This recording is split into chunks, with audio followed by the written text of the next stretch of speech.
Next topic है vertical circular motion. माना कि हमारे पास एक बॉल है एंड हम उसको एक रस्सी से बांधकर हिंज से लटका देते हैं और इसको कुछ वेलोसिटी देते हैं जिसके कारण यह वर्टिकल प्लेन में सर्कल कंप्लीट करती है। तो हमें फाइंड करना है कि हम इसको इनिशियली मिनिमम कितनी वेलोसिटी प्रोवाइड करें जिससे यह वर्टिकल सर्कल कंप्लीट कर दे। माना कि वर्टिकल सर्कल के लोएस्ट पॉइंट पर पोटेंशियल एनर्जी 0 होगी और हम इसको v नॉट वेलोसिटी देते हैं, तो पॉइंट ए पर हम टोटल एनर्जी लिख सकते हैं half m v not square. Point A पर बॉल पर ऊपर की तरफ टेंशन और नीचे की तरफ ग्रेविटेशनल फोर्स लग रहा है एंड सर्कुलर मोशन के कारण इसका सेंट्रीपिटल एक्सेलरेशन होगा m v not square by l। From second law of Newton हम लिख सकते हैं net force TA minus mg is equal to m v not square by l। अगर बॉल की हाईएस्ट पॉइंट पर हम एनर्जी की इक्वेशन लिखें तो हम लिखेंगे E is equal to half m vc square plus 2mgl। और सेकेंड लॉ ऑफ न्यूटन से अगर हम नेट फोर्स की इक्वेशन लिखें तो हमें मिलेगा TC plus mg is equal to m vc square by l। यदि बॉल को वर्टिकल सर्कल कंप्लीट करना है तो उसके लिए C पॉइंट पर टेंशन 0 या उससे ज्यादा होनी चाहिए। मिनिमम वेलोसिटी के लिए हम इक्वेशन 4 में TC इज इक्वल टू 0 रख देते हैं। यहां से हमें मिलेगा VC is equal to under root GL। इसका मतलब है सर्कल पूरा करने के लिए C पॉइंट पर बॉल की minimum velocity under root GL होनी चाहिए। VC की वैल्यू इक्वेशन 3 में अगर हम सब्स्टिट्यूट करें तो हमें मिलेगा mechanical energy E is equal to 5/2 mgl। यहां से हम इसको सॉल्व करें तो हमें मिलेगा 5/2 mgl is equal to half m v not square. Further simplify करने पर हमें मिलेगा v naught is equal to under root 5gl। इस प्रकार हमें यदि किसी ऑब्जेक्ट को वर्टिकल सर्कल कंप्लीट कराना हो तो उसे initial velocity under root 5gl देनी होगी एंड इस ऑब्जेक्ट की सर्कल के हाईएस्ट पॉइंट पर मिनिमम वेलोसिटी रूट GL होगी। तो चलिए अब हम इस टॉपिक एनर्जी पर बेस्ड एक प्रॉब्लम सॉल्व करते हैं। हमें क्वेश्चन में दिया हुआ है कि एक theta angle and h height वाले इंक्लाइन प्लेन पर एक m मास का ब्लॉक रेस्ट से स्लाइड होना स्टार्ट करता है, तो नीचे पहुंचने पर इसकी वेलोसिटी कितनी होगी। इंक्लाइन प्लेन के सरफेस का फ्रिक्शन कांस्टेंट म्यू है। यहां पर non conservative force friction apply हो रहा है, इसलिए हम एनर्जी कंजर्वेशन अप्लाई नहीं कर सकते। तो हम इस क्वेश्चन को वर्क एनर्जी थ्योरम से सॉल्व करेंगे। यदि हम बॉडी का फ्री बॉडी डायग्राम बनाएं तो सिर्फ दो फोर्सेस के कारण वर्क हो रहा है, gravitational force and frictional force. तो हम लिख सकते हैं work done due to gravity plus work done due to friction is equal to change in kinetic energy. हम जानते हैं कि ग्रेविटेशनल फोर्स एक कंजर्वेटिव फोर्स है, इसलिए ब्लॉक के मूव होने के कारण ग्रेविटी का work Wg is equal to mgh लिख सकते हैं। Friction force mu mg cos theta के कारण work is equal to minus mu mg cos theta into A B लिख सकते हैं तथा A B is equal to h upon sine theta है।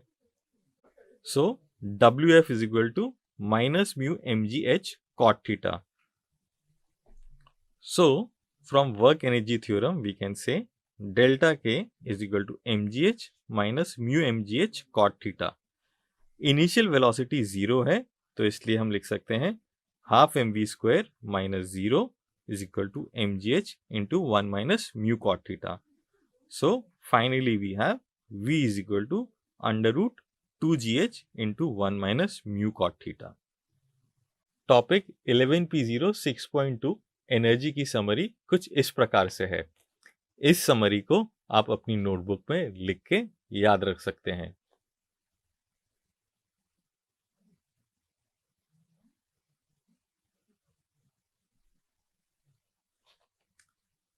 अब आप अपनी एनसीईआरटी टेक्स्ट बुक और अवंती वर्कबुक से ये क्वेश्चंस को सॉल्व कर सकते हैं। तो चलिए अब एक कॉन्सेप्ट टेस्ट करते हैं। क्वेश्चन कुछ इस प्रकार से है।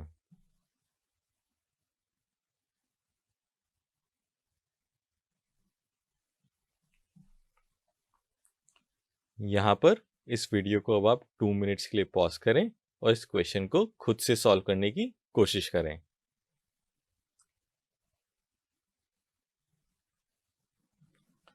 चलिए अब हम इस क्वेश्चन को सॉल्व करते हैं।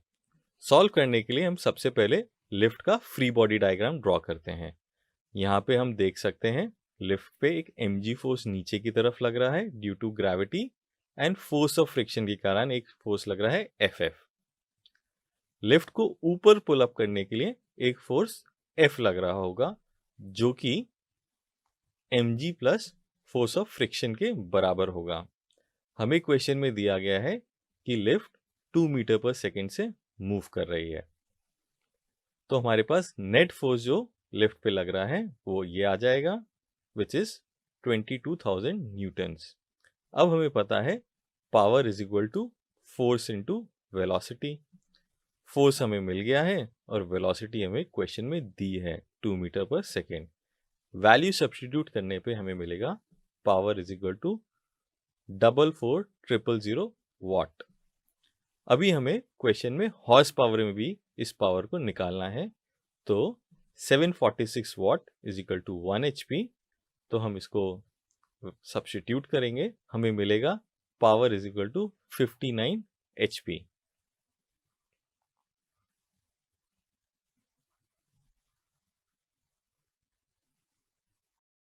नेक्स्ट हम कोलिजन या टक्कर के बारे में पढ़ेंगे।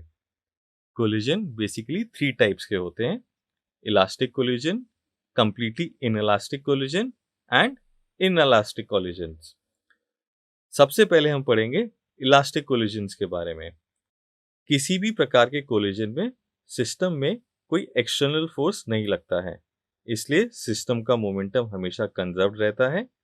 बट इलास्टिक कोलिजन में कोलिजन के टाइम पे हीट या साउंड के फॉर्म में एनर्जी लॉसेस भी नहीं होते हैं, इसलिए इलास्टिक कोलिजन में सिस्टम की एनर्जी भी कंजर्व रहती है। कोलिजन के टाइम पर जब दो ऑब्जेक्ट कांटेक्ट में आते हैं तो उनके पॉइंट ऑफ कांटेक्ट पर डिफॉर्मेशंस हो जाते हैं। इलास्टिक कोलिजन में ये डिफॉर्मेशन पूरी तरह से रिलीव हो जाते हैं एंड ऑब्जेक्ट अपनी ओरिजिनल शेप गेन कर लेते हैं। नेक्स्ट हम देखते हैं कंप्लीटली इनइलास्टिक कोलिजन्स के बारे में। इस प्रकार के कोलिजन में कोलिजन के बाद मास एक दूसरे से चिपक कर चलते हैं।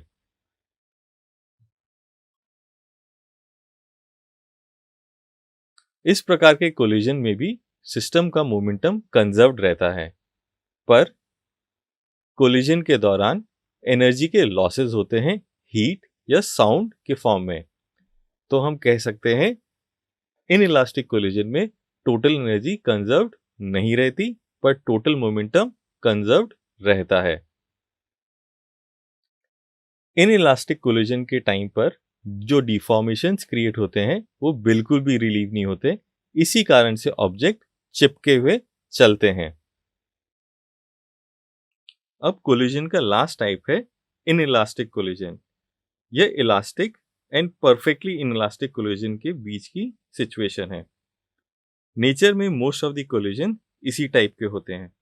इस प्रकार के कोलिजन में सिस्टम का मोमेंटम कंजर्व रहता है बट काइनेटिक एनर्जी कंजर्व नहीं रहती, तथा कोलिजन के टाइम पर बॉडीज में डेवलप हुए डिफॉर्मेशंस पार्शियली रिलीव होते हैं। तो चलिए अब हम 1 डायमेंशन में होने वाले कुछ कोलिजन्स के बारे में पढ़ते हैं। तो सबसे पहले हम देखते हैं कि 1 डायमेंशन में कोलिजन कैसे होते हैं। जब कोई ऑब्जेक्ट कोलाइड होते हैं तो कोलिजन के टाइम उनके सेंटर को मिलाने वाली लाइन को हम लाइन ऑफ कांटेक्ट कहते हैं। यदि ऑब्जेक्ट्स कोलिजन के बाद भी इसी लाइन पर बने रहते हैं तो इस प्रकार के कोलिजन को वन डायमेंशन कोलिजन या हेड ऑन कोलिजन कहते हैं। तो चलिए वन डायमेंशन कोलिजन में सबसे पहले हम कंप्लीटली इनइलास्टिक कोलिजन्स को देखते हैं। माना m1 एंड m2 दो मास u1 एंड u2 वेलोसिटी से कोलाइड करते हैं एंड कोलिजन के बाद ये दोनों चिपककर vf वेलोसिटी से मूव करते हैं। अब कंजर्वेशन ऑफ मोमेंटम अप्लाई करें तो हम लिख सकते हैं m1 u1 minus m2 u2 is equal to m1 plus m2 into vf। यहाँ पे मास m2 का मोमेंटम नेगेटिव है क्योंकि उसकी direction of motion is opposite to the direction of motion of m1। इस इक्वेशन को हम vf फाइंड करने के लिए रीअरेंज कर लेते हैं तो हमें यह मिलता है। एंड इस केस में loss of kinetic energy find करने के लिए हम initial kinetic energy half m1 u1 square plus half m2 u2 square में से final kinetic energy half m1 plus m2 into vf square subtract करते हैं। अब हम परफेक्टली इनइलास्टिक कोलिजन का एक स्पेशल केस लेते हैं। जब m2 रेस्ट पर हो it means u2 is equal to 0। Previously formed equation में यदि हम u2 is equal to 0 put करें तो हमें vf मिलता है m1 u1 upon m1 plus m2। इसी प्रकार लॉस ऑफ काइनेटिक एनर्जी की इक्वेशन में हम u2 is equal to 0 put करें and vf is equal to m1 u1 upon m1 plus m2 substitute करें तो हमें loss in kinetic energy half m1 m2 upon m1 plus m2 u1 square मिलता है। Next हम पढ़ते हैं elastic collisions in one dimension. माना m1 और m2 मास के दो objects u1 and u2 velocity से मूव करते हुए कोलाइड करते हैं। यहाँ पर हमने अज्यूम किया है कि u1 is greater than u2। Collide होने के बाद दोनों objects v1 and v2 velocity से मूव होने लगते हैं। यहाँ पर हमने कैलकुलेशन को इजी रखने के लिए सारी वेलोसिटी सेम डायरेक्शन में अज्यूम की हैं। अब सबसे पहले हम मोमेंटम कंजर्वेशन अप्लाई करते हैं। उससे हमें m1 u1 plus m2 u2 is equal to m1 v1 plus m2 v2 मिलता है। इसको रीअरेंज करें तो हम m1 into u1 minus v1 which is equal to m2 into v2 minus u2 लिख सकते हैं। अब हम काइनेटिक एनर्जी का कंजर्वेशन अप्लाई करते हैं तो हमें मिलेगा half m1 u1 square plus half m2 u2 square is equal to half m1 v1 square plus half m2 v2 square. इसको अगर हम रीअरेंज करें तो हमें यह मिलेगा। अब यदि हम इक्वेशन 2 को इक्वेशन 1 से डिवाइड कर दें तो हमें यह मिलेगा which is u1 minus u2 is equal to v2 minus v1. Now multiplying equation 3 by m2 and then subtracting from equation 1 we get this, and this can be rearranged to get v1 is equal to m1 minus m2 upon m1 plus m2 u1 plus 2 times m2 upon m1 plus m2 into u2. Now multiplying equation 3 by m1 and then adding it to equation 1 we get v2 is equal to m2 minus m1 upon m1 plus m2 u2 plus 2 times m1 upon m1 plus m2 into u1। तो यहाँ पर हमने सीखा कि कैसे collision के बाद दोनों बॉडीज की हम velocity v1 and v2 find out कर सकते हैं। अब हम इलास्टिक कोलिजन के कुछ स्पेशल केस लेते हैं। हमारा पहला केस है जहां पर मास m2 रेस्ट पर है, that means u2 is equal to 0। इस केस में हम v1 एंड v2 की प्रीवियसली फॉर्म्ड इक्वेशंस जो कि यहाँ पे येलो और ब्लू बॉक्सेस में है उनमें u2 is equal to 0 substitute कर दें तो ऐसा करने पर हमें v1 एंड v2 की वैल्यूज इस केस के लिए मिल जाएंगी। अब हमारे नेक्स्ट केस में m2 तो रेस्ट पर है पर साथ में m1 एंड m2 दोनों m के इक्वल हैं, तो हम v1 एंड v2 के फॉर्मूले में अगर m1 is equal to m2 is equal to m substitute करें and u2 is equal to 0 substitute कर दें, तो ऐसा करने पर हमें v1 is equal to 0 and v2 is equal to u1 मिलता है। इस ऑब्जर्वेशन को हम इस तरह से देख भी सकते हैं। इस केस के बारे में आपने पहले भी पढ़ा था इंट्रोडक्शन के टाइम पे। जब दो इक्वल मास इलास्टिक कोलिजन करते हैं तो उनमें से एक रेस्ट पर हो तो कोलिजन के बाद मूविंग मास रेस्ट पर आ जाता है और रेस्ट वाला मास सेम वेलोसिटी से मूव करने लगता है। तो चलिए अब इलास्टिक कोलिजन का लास्ट स्पेशल केस देखते हैं, जब m2 रेस्ट पर हो और mass m2 is very very large compare to m1।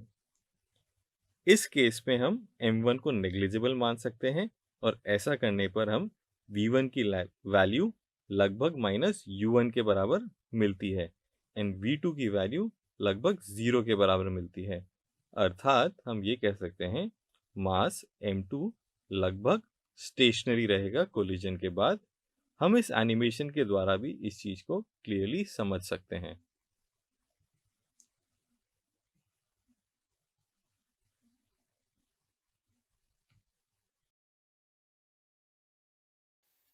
चलिए अब 1D कोलिजन के ऊपर बेस्ड एक कॉन्सेप्ट टेस्ट करते हैं। हमें क्वेश्चन में दिया है कि m एंड m/2 मास के दो planks v and 2v velocity से ऑपोजिट डायरेक्शन में मूव करते हुए इलास्टिकली कोलाइड करते हैं एंड हमें इन प्लैंक्स की फाइनल वेलोसिटी फाइंड करनी है। यहाँ पर आप इस वीडियो को पॉज करें और इस क्वेश्चन को खुद से सॉल्व करें, फिर हम इसको डिस्कस करेंगे। तो इस क्वेश्चन को सॉल्व करने के लिए हमने जो v1 के लिए फॉर्मूला डिराइव किया था हम उसे यूज करेंगे। सो v1 is m1 minus m2 upon m1 plus m2 u1 plus 2m2 upon m1 plus m2 u2। इस इक्वेशन में m1 m2 and u1 u2 की वैल्यूज अगर हम सब्स्टिट्यूट करें तो हमें v1 की वैल्यू माइनस v मिल जाती है। अब हम v2 की वैल्यू कंजर्वेशन ऑफ मोमेंटम से फाइंड करेंगे।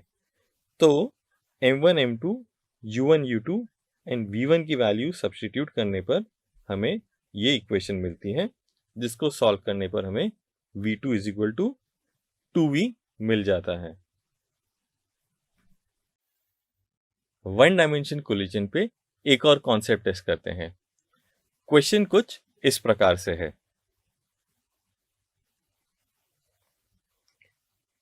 हमें क्वेश्चन में दिया है कि दो 1.5 kg के equal mass same velocity 2.5 metre पर सेकेंड से एक दूसरे की ओर मूव करते हुए कोलाइड करते हैं एंड कोलिजन के बाद दोनों एक दूसरे से चिपक जाते हैं। तो इनकी कंबाइंड वेलोसिटी हमें फाइंड करनी है। यहाँ पर इस वीडियो को आप 2 मिनट्स के लिए पॉज करें और इस क्वेश्चन को खुद से सॉल्व करने की कोशिश करें। तो इस क्वेश्चन को सॉल्व करने के लिए हम कंजर्वेशन ऑफ मोमेंटम अप्लाई करते हैं। मोमेंटम कंजर्वेशन की इक्वेशन जब हम लिखते हैं और उसमें गिवन वैल्यू सब्स्टिट्यूट करते हैं तो हमें v इज इक्वल टू 0 मिलता है। इट मीन्स जब दो इक्वल मास सेम वेलोसिटी से ऑपोजिट डायरेक्शन में मूव करते हुए कोलाइड करते हैं एंड कोलिजन परफेक्टली इनइलास्टिक हो तो दोनों ऑब्जेक्ट्स कोलिजन के बाद रेस्ट पर आ जाते हैं। नेक्स्ट हम 2 डायमेंशन कोलिजन या ओब्लिक कोलिजन के बारे में पढ़ेंगे। इन प्रकार के कोलिजन में ऑब्जेक्ट कोलिजन के बाद लाइन ऑफ कांटेक्ट में न रहकर किसी एंगल पर डिफ्लेक्ट हो जाते हैं, जैसा कि आप इस एनिमेशन में देख सकते हैं। माना m1 एंड m2 मास के दो object u1 and u2 velocity से मूव करते हुए कोलाइड करते हैं एंड कोलिजन के बाद इनिशियल एक्सिस से एंगल θ1 एंड θ2 पर डिफ्लेक्ट होकर v1 एंड v2 वेलोसिटी से मूव करने लगते हैं। यहाँ पर हम यह अज्यूम करके चल रहे हैं कि u1 is greater than u2। अब हम ऑब्जेक्ट्स की इनिशियल वेलोसिटी की डायरेक्शन को x एक्सिस और इसके परपेंडिकुलर y एक्सिस अज्यूम करके फाइनल वेलोसिटी के कंपोनेंट्स इन एक्सिस के अलोंग ले लेते हैं। अब x डायरेक्शन में मोमेंटम कंजर्वेशन अप्लाई करने पर हमें मिलेगा m1u1 plus m2u2 is equal to m1v1 cos θ1 plus m2v2 cos θ2। Similarly y direction में अगर हम मोमेंटम कंजर्व करें तो हमें ये इक्वेशन मिलेगी। यहाँ पर बिकॉज इनिशियली y डायरेक्शन में कोई वेलोसिटी थी ही नहीं, तो इसलिए मोमेंटम बिफोर कोलिजन इज 0। इसको सिंप्लीफाई करने पर हम लिख सकते हैं m1v1 sin θ1 is equal to m2v2 sin θ2। हमारे पास दो equations and 4 unknowns v1, v2, θ1 and θ2 हैं। इसलिए इस प्रकार के क्वेश्चन को सॉल्व करने के लिए हमें एक्स्ट्रा इन्फॉर्मेशन की ज़रूरत होती है, जैसे कि θ1, θ2 या लॉस ऑफ काइनेटिक एनर्जी। यदि कोलिजन इलास्टिक है तो हमें काइनेटिक एनर्जी कंजर्वेशन से एक और इक्वेशन मिल जाती है। फिर भी हमारे पास 3 इक्वेशंस एंड 4 अननोन्स रहेंगे। इसलिए इलास्टिक कोलिजन के केस में भी हमें और एक्स्ट्रा इन्फॉर्मेशन की ज़रूरत होती है। अब हम इलास्टिक कोलिजन का एक केस लेते हैं जब m1 is equal to m2 is equal to m हो और u2 इज इक्वल टू 0 हो। तो सबसे पहले हम x डायरेक्शन में मोमेंटम कंजर्व करें तो हमें मिलेगा mu1 is equal to mv1 cos θ1 plus mv2 cos θ2, या फिर हम इसको लिख सकते हैं u1 is equal to v1 cos θ1 plus v2 cos θ2। इसी प्रकार y डायरेक्शन में हमें v1 sin θ1 minus v2 sin θ2 is equal to 0 प्राप्त होता है। नेक्स्ट, काइनेटिक एनर्जी कंजर्वेशन से हमें u1 square is equal to v1 square plus v2 square प्राप्त होता है। अब इक्वेशन 1 एंड 2 को स्क्वायर करके उनको ऐड कर दें तो हमें ये इक्वेशन प्राप्त होती है। इसको आगे सॉल्व करने पर हमें u1 square is equal to v1 square plus v2 square plus 2v1 v2 cos of θ1 plus θ2 प्राप्त होता है। यहाँ पर u1 स्क्वायर की वैल्यू इक्वेशन 3 से सब्स्टिट्यूट कर देते हैं तो हमें मिलता है v1 square plus v2 square is equal to v1 square plus v2 square plus 2v1 v2 cos of θ1 plus θ2। अगर इसे सॉल्व करें तो हमें मिलता है cos of θ1 plus θ2 0। That means θ1 plus θ2 is 90 degree. तो हम यह कह सकते हैं कि यदि दो इक्वल मासेस की ओब्लिक और इलास्टिक कोलिजन हो जबकि एक मास इनिशियली रेस्ट पर हो, तो कोलिजन के पश्चात मास एक दूसरे के परपेंडिकुलर या 90 डिग्री पर मूव करते हैं। तो चलिए अब हम ओब्लिक कोलिजन पे बेस पर एक कॉन्सेप्ट टेस्ट करते हैं। क्वेश्चन में हमें दिया है कि बॉडी ए 50 मीटर पर सेकेंड की स्पीड से रेस्ट पर रखी बॉडी बी से इलास्टिक कोलिजन करती है एंड कोलिजन के बाद ए ओरिजिनल डायरेक्शन से 60 डिग्री पर 25 मीटर पर सेकेंड की स्पीड से मूव करता है। तो बॉडी बी की स्पीड हमको फाइंड करनी है। यहाँ पर अब आप इस वीडियो को 2 मिनट्स के लिए पॉज करें और इस क्वेश्चन को खुद से सॉल्व करें, फिर हम इसको डिस्कस करेंगे। तो सबसे पहले हम क्वेश्चन में दी गई इंफॉर्मेशन के बेस पर डायग्राम ड्रॉ करते हैं। हमें पता है यदि दो इक्वल मासेस की ओब्लिक इलास्टिक कोलिजन हो जबकि एक मास इनिशियली रेस्ट पर हो, तो कोलिजन के पश्चात मास एक दूसरे के परपेंडिकुलर या 90 डिग्री पर मूव करते हैं। That means we can say θ1 plus θ2 is equal to 90 degree. Question में हमें दिया हुआ है θ1 इज इक्वल टू 60 डिग्री, तो θ2 की वैल्यू आ जाएगी 30 डिग्री। अब हम y एक्सिस पर मोमेंटम कंजर्व करें तो हमें मिलेगा v1 sin θ1 minus v2 sin θ2 is equal to 0। v1 θ1 and θ2 की वैल्यू सब्स्टिट्यूट करें तो हमें v2 इज इक्वल टू 25√3 मीटर पर सेकेंड मिलता है। अभी तक पढ़े हुए टाइप्स ऑफ कोलिजन की समरी कुछ इस प्रकार से है।